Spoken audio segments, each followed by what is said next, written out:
Uluhan sa atong mga balita. Bayawan City Police Station gideklara nga rank 1 sa Sacleo sa Tibok Negros Oriental. 230 ka mga estudyante nakabenepisyo sa SPES program sa Dakbayan sa Bayawan. Nagkalain-laing departamento sa LGU Bais City mibisita sa Dakbayan. Ibos, negosyo mo himo ang lehitimo program gilunsad sa Barangay Nangka.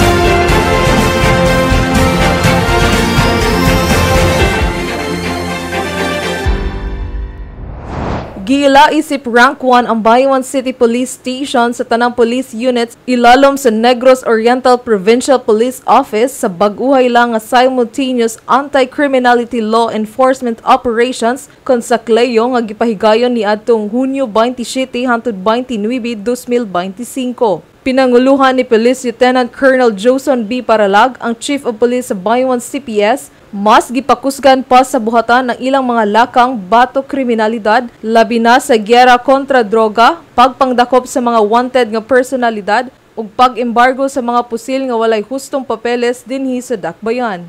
Gipadayag ni Police Lieutenant Colonel Paralag ang iyang dakong pasalamat sa iyang makusganong team ug ang katawan sa Bayawan sa ilang padayong pagsalig ug suporta. Matud niya kini nga dungog mahimong inspirasyon aron ipadayon ang ilang misyon nga magpabiling luwas ug malinawon ang Dakbayan sa Bayawan. Gikan sa Media Bureau, kini si Joe na may bagaan, Ibayaw Bayawan, kita ang Bayawan.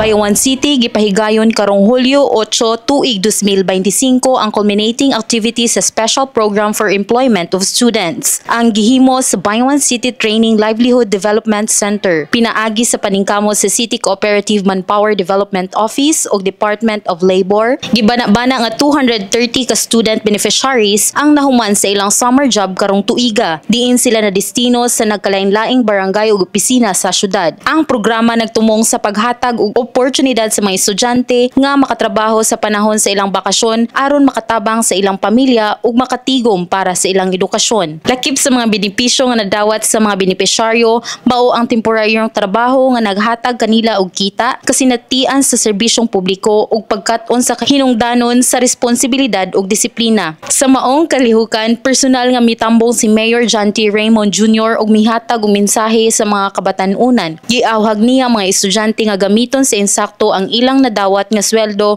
ug ipadayon ng ilang paningkamot sa pag-eskwela. Gipasalamatan usab ni Mrs. Geraldine Capolso, OIC sa CCMDO ang suporta nga gipakita sa administrasyon ni Mayor Raymond alang sa ilang opisina ug sa kabatan-unan sa syudad. Gipadayag usab sa mga estudyante ang ilang dakong pasalamat sa programa. Matud pa nila, dako ilang pasalamat sa Bayawan City ug sa SPES tungod kay nahatagan sila og kahigayunan nga makatabang sa ilang pamilya ug makatigom para sa ilang eskwela. Ang SPES culmination usa lamang sa daghang programa nga gipasiugda sa kasamtangang administrasyon uban sa suporta nila Vice Mayor Rosmar Ayan Tihing ug sa mga sakop sa sangguniang panglungsod nga nagpunting sa paglambo sa kalidad sa kinabuhi sa mga kabatan-unan sa Bayawan. Kini si Gracelyn Mejio, ang inyong CCMDO LGU News Correspondents, Ibayaw Bayawan, kita ang Bayawan. Mibisita sa Dakbayan ang mga nagkalain-laing departamento sa LGU Bais. Ang tumong sa maong pagbisita mao ang pag-obserbar sa mga best practices ug apil na ni ana ang proper waste disposal. Wala usab nila gipalampas ang higayon sa pagsulod sa City Accounting Office ug Budget Office. Gani nakita nila nga adunay hanay nga mga proseso sa mga papeles sa maong departamento. Matod pa ni Mr. Socrates Ligo, Management and Audit Analyst sa maong opisina, dako ang ilang kalipay sa maong higayon tungod daghan silang nakatunan sa maong benchmarking ug mamahimong maaplikar usab nila kini sa ilang syudad.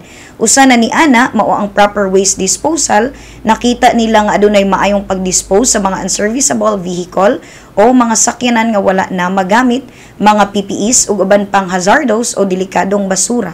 Practically, we want to learn how Bayawan does it kay daghan naming nadungog, nabasahan na maayo nga mga practices ni Bayawan. And in fact, last year, naka-visit po diri ang amo ang procurement team kay ni benchmark with me sa inyong procurement. And true enough, particularly sa side sa mga procurement, ang tanaw na mo na nindot siyang kopyahon, i-implement para mas mapabetter na mo amo ang service delivery sa Bai City as well. Gani, may paabot sa ilang pagpasalamat ang maong grupo sa malipayong pag-akmodar kanila. Papasalamaton gyud mig dako nga gidawat ni open arms ni Bayawan LGU para makakonduct niya nga activity. And hopefully in the future sad after namo ma-implement among mga changes ngadto for improvement, kami na sad puhon ang makashare sa uban pud nga LGU. Gikan sa Culture, Arts, Tourism and Investment Promotion Office, kini ang inyong news correspondent Leia Aburido, Ibayaw Bayawan, kita ang Bayawan. Padayon sa paghatod sa serbisyo ang negosyo mo himuong lehitimo sa mga barangay sa syudad sa Bayawan. Usa niini ang barangay Nangka diin niadtong Hulyo 10, 2025 natagamtaman ang dakong oportunidad sa mga negosyante ang sayon ug paspas nga pagproseso sa ilang mga business permits. Gani adunay 45 ka mga lumulupyo nga mipakita silang kadasig sa maong gipahigayon nga kalihukan. Subay sa RE 11032 o ang Ace of Doing Business and Efficient Government Service Delivery Act of 2018 nga tuyog tumo nga mapalambo ang paghatod sa serbisyo nga dekalidad sa publiko. Ang maong programa magsiguro nga mapaduol hangtod sa lagyong mga kabukiran ang mga serbisyo sa lokal nga gamhanan. Gikan sa Business Permitting and Licensing Office, kini si Jennifer Abiliana Diao, Ibayaw Bayawan, kita ang Bayawan. Pagbaligya sa klase-klaseng isda ug uban pang produkto gawas sa atoang merkado publiko. No. Pag-reay sa mga isda o produkto gawas sa atong Community Fish Landing Center. No. Ug pagbiyahe nga walay gilukat nga dalang auxiliary invoice. No. Apan dagan ang mga pangutana, dagan pa ang nanginahanglan sa mas detalyadong impormasyon bahin sa maong balaod. Ato ang sayran ang mga tubag dinhilang sa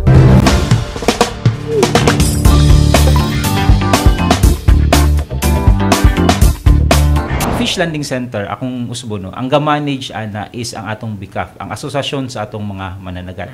Kanita na nga mga polisiya gi-implementar base sa ilang konsultasyon ug sila po'y gapatuman ni ana atong mga kapunungan ug ang kayang ilahang federasyon. So ang ato lang ginahangyo nga og naatay ilan, naatay nakuha nga isda, importante nga ato ni siyang i-report. So, ang area din, ato ni siyang i-endorso is sa CFLC. Okay? Kaya na, para ma-record dito, mabalaan og pilay fish cut sa Bayawan, para makabalupod ta, pilay consumption sa Bayawan, pilay isda nga atong ma-harvest sa atong kadagatan, pila po'y atong ginabaligya sa atong mga kamerkaduhan. Munang gitawag na ito, ang kailangan trace na to. Ang rason ana para og simbakon ay nahitabo nga kadaot nay sa iboy na ngalain ng tiyan, nahilo for example, isda matrace na to og asa gikan ang isda. So ang pagmamaligya is dili na siya bawal. Ang importante lang atong maland sa atong center. Padayon taga kandak og campaign, no, IEC. So padayon taga pahimangno, actually suroy gyud ta sa diri sa atong kabaybayunan, ga-coordinate pud ta sa ato ang mga barangay captains ug mga barangay official. So ato na ning ato na ning gikasa nga i-implementa sugod Agosto 1. So among pangabay, among ginahangyo sa tanan nga atong panghinaot nga musanong taani kay naaman ni ang atong ordinansa, gipanday man nga balaod ni agi man naman pud siya mga public hearing, mga consultation. So karon ato ni siyang implementar in full force, no, kay gi-create man sa ato ang halangdong mayor o sa atong council ang task force. Hangyo lang ko sa tanan nga mga mananagat o mga biyahero o kaning ato ang mga traders. Diri ta mag-conduct sa CFLC. No, gitukod sa atong gobyerno ang facility, ang Community Fish Landing Center para atong gamiton. So atong pahimuslan. Diya ang lugar diin atong gibutang, gipahimutang para gamiton para ani nga mga activities. So diya nato gamiton para ang atong dakbayan, atong pinalanggang syudad sa Bayawan mas mahimong hanay. Ug naamoy mga dugang pang pangutana, clarification, ayaw mo pag duha-duha pag duol sa ato ang opisina aron sa pakisayod. Right. Yes. Na may galing dugang pud nga assistance ta nga mahatag sa unsaon pag kanang ilahang mga pangutana ato po ng pag-akomodaron. Alang sa mga updates sa kalambuan sa dakbayan sa Bayawan, pwede ninyong bisitahon ang Ibayaw Bayawan Facebook page. Ulantaw kamo sa atong Ibayaw Bayawan Teleradyo matag adlawng Biyernes sa alas 11 sa buntag hangtod alas 12 sa udto. Ibayaw Bayawan, kita ang Bayawan.